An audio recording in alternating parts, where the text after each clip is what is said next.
It is Sunday, the start of my 7th week out here.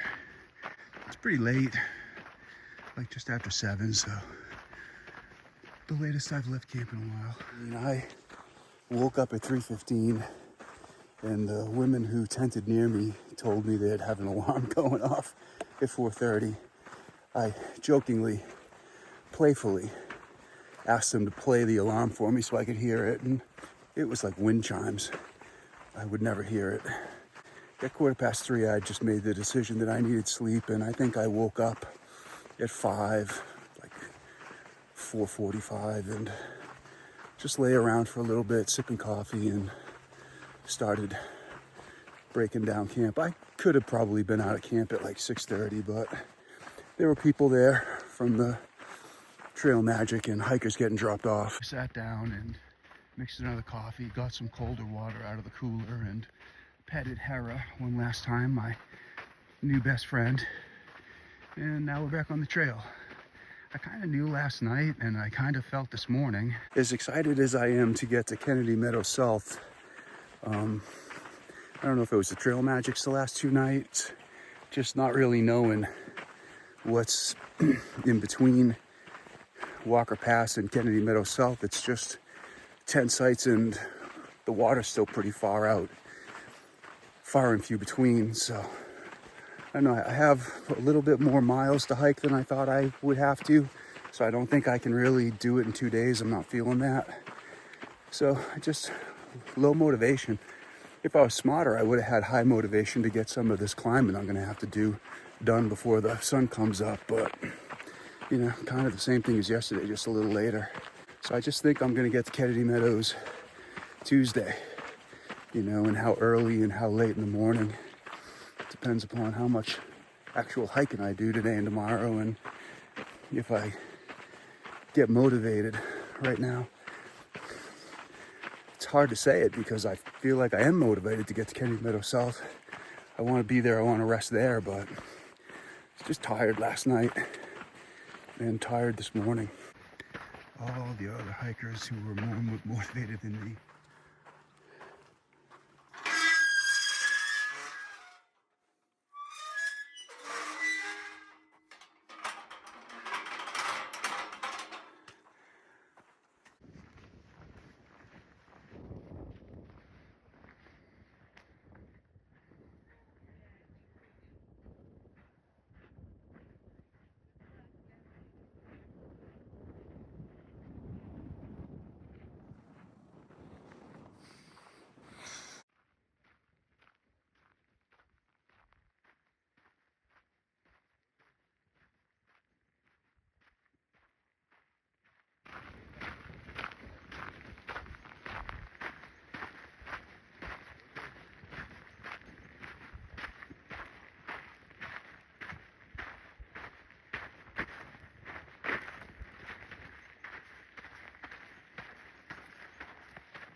So the major obvious change to me in the terrain today, north of Walker Pass, is the rocks.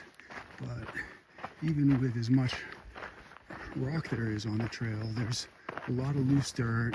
It shifts back and forth between rocks and loose dirt. Now that I'm descending quite a bit, you have to be careful and slow down. I've slipped 4 times. I've lost my footing pretty good twice and almost had a significant fall. But like just things like this, loose dirt to rocks, it's relatively level. Some of this stuff you're descending, navigating this terrain, and that to me is like pulling the rug out from underneath me when there's loose rocks and I'm going downhill, or loose sand going downhill. Especially switching back, I almost just rolled my ankle switching back downhill on loose sand. I can only handle one thing at a time. I can't handle loose rocks downhill, switchback. It's too much for me.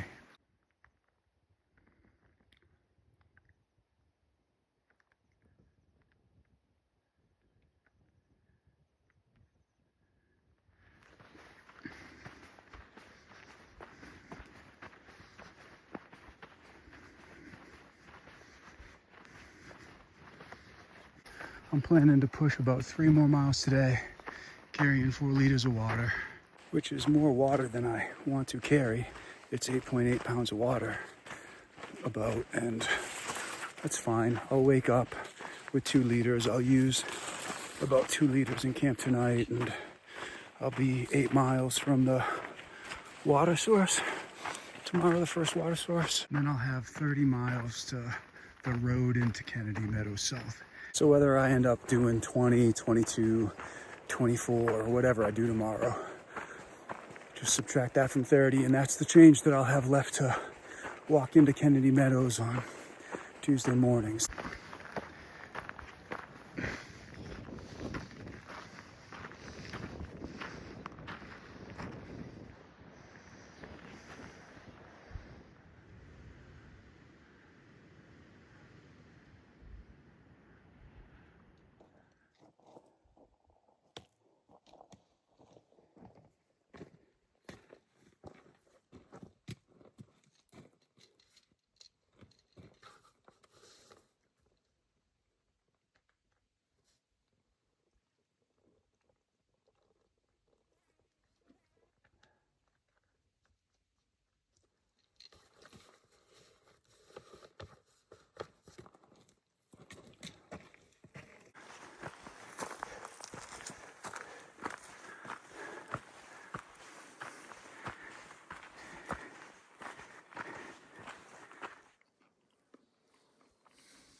Well, I forget what time it is. It's not even 7. It's between 6:30 and 7, but I was just getting all my gear in my tent, and I noticed the last thing I always take out is my quilt, and the stuff sack is wet on one side, whether you can tell or not, but the toe box is definitely a little wet, more so on the outside, and I don't know, it doesn't really even feel damp on the inside, but it definitely is on the outside. And then it's just kind of spots, little spots here and there are wet around it. So gonna have to figure that out. I would guess that's sweat. I was sweating my butt off the last 2 or 3 days, but definitely today. But it's at the bottom of my pack in a Cryovac bag, or not Cryovac, but whatever, in a pack liner.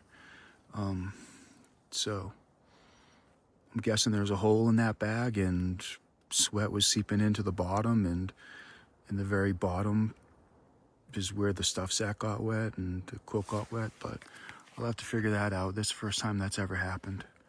Ever. But it's the first time it's ever happened on the PCT with this ULA circuit.